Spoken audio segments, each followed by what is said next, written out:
टूटते रिश्ते। सुबह के 7:30 बजे जब निधि स्कूल के लिए तैयार हुई तो चुपके से ऊपर मम्मी के बेडरूम में गई। धीरे से डोर सरकाया, देखा तो सारा सामान बिखरा पड़ा था। नीचे ड्राइंग रूम में आई, पापा सोफे पर बेसुध सो रहे थे। अपने रूम में आकर उसने अपनी गुल्लक में से 50 रुपए निकालकर पॉकेट में रख लिया। बैग उठाकर बस के लिए निकलने लगी तो सरोज आई। निधि बेटा, आलू का पराठा बनाया है, खा लो। निधि ने मायूस नजरों से सरोज आंटी को देखा। नहीं आंटी, भूख नहीं है। सरोज ने जबरदस्ती टिफिन उसके बैग में डाला। निधि स्कूल के लिए निकल गई। सरोज सोचने लगी, बेचारी छोटी बच्ची साहब और मेम साहब के रोज के लड़ाई झगड़े से इस तरह 13 साल की उम्र में कितनी बड़ी हो गई है। सरोज पिछले 10 सालों से नेहा व नरेश के यहाँ काम कर रही है। दोनों मल्टीनेशनल कंपनी में ऊंचे पदों पर कार्यरत हैं। निधि उनकी इकलौती बेटी है।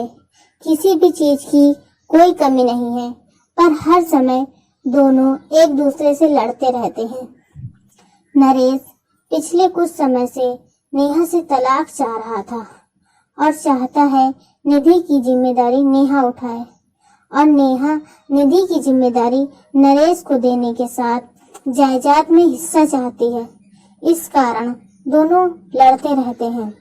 बच्चे की जिम्मेदारी कोई नहीं लेना चाहता, इसलिए दोनों एक दूसरे के लिए अपशब्दों का इस्तेमाल करते हैं। बेचारी निधि स्कूल से घर आकर अपने कमरे में दुबक जाती है। केवल सरोज आंटी से ही बात करती है। रोज की तरह नेहा और नरेश ने नाश्ता अपने अपने कमरे में किया और ऑफिस के लिए निकल गए।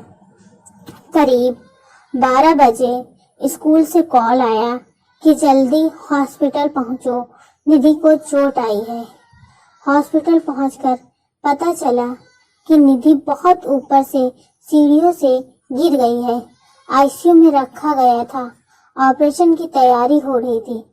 सिर में बहुत गहरी चोट आई थी। ऑपरेशन शुरू हुआ पर जिंदगी मौत से हार गई। नेहा और नरेश स्तंभ रह गए। उन्हें ऐसा झटका लगा कि अपनी सुध बुध ही खो बैठे थे। निधि की दादी भी आ गई थी। बेटा बहू को देखकर नफरत से मुंह फेर लिया। पूछताछ हुई। टीचर स्टूडेंट सभी के बयान लिए गए। यही पता चला कि बैलेंस बिगड़ने से नीचे गिर गई।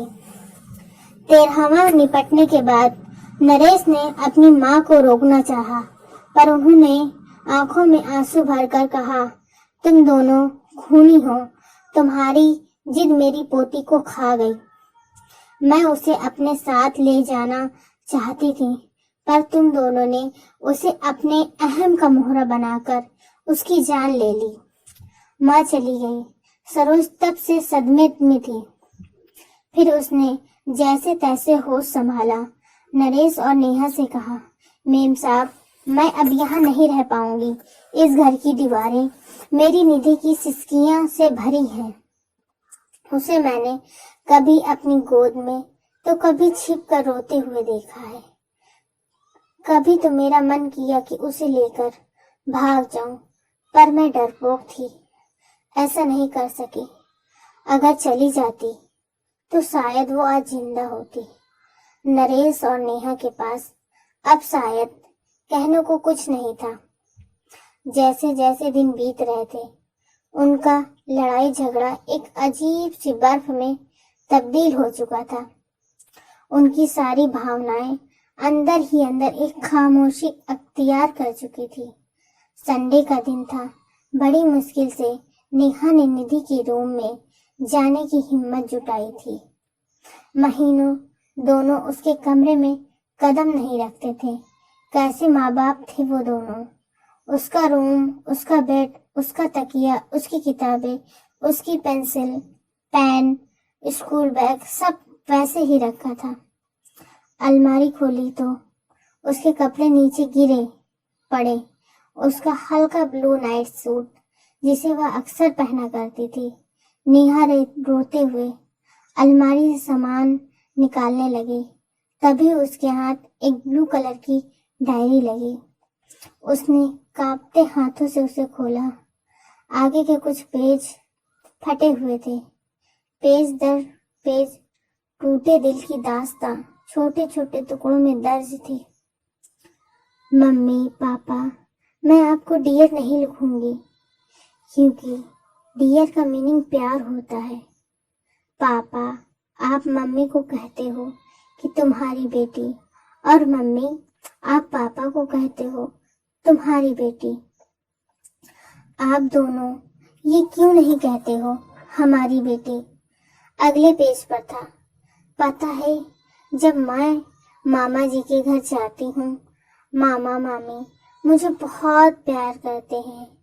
मामी अनु को जब प्यार से मेरा बच्चा कहती है तो मुझे लगता है कि क्या मैं प्यारी बच्ची नहीं हूँ। मम्मा, मैं तो आपका सारा कहना मानती हूँ, फिर भी आपने मुझे कभी प्यारी बच्ची नहीं कहा। अगले पेज पर था, मम्मी जब मैं बुआ के घर जाती हूँ तो बुआ मुझे बहुत प्यार करती है, पर खाना नक्श की पसंद का बनाती है। मम्मा, मुझे भी राजमा बहुत पसंद है। मैंने कहा था कि आप बनाओ, पर आपने कहा मुझे मत तंग किया करो। जो खाना है सरोज आंटी से बोला करो। पता है मम्मा, मैंने राजमा खाना छोड़ दिया है, अब मन नहीं करता। अगले पेज पर था, पापा मैं आपके साथ आइसक्रीम खाने जाना चाहती थी, पर आपने कहा आपके पास फालतू चीजों के लिए टाइम नहीं है।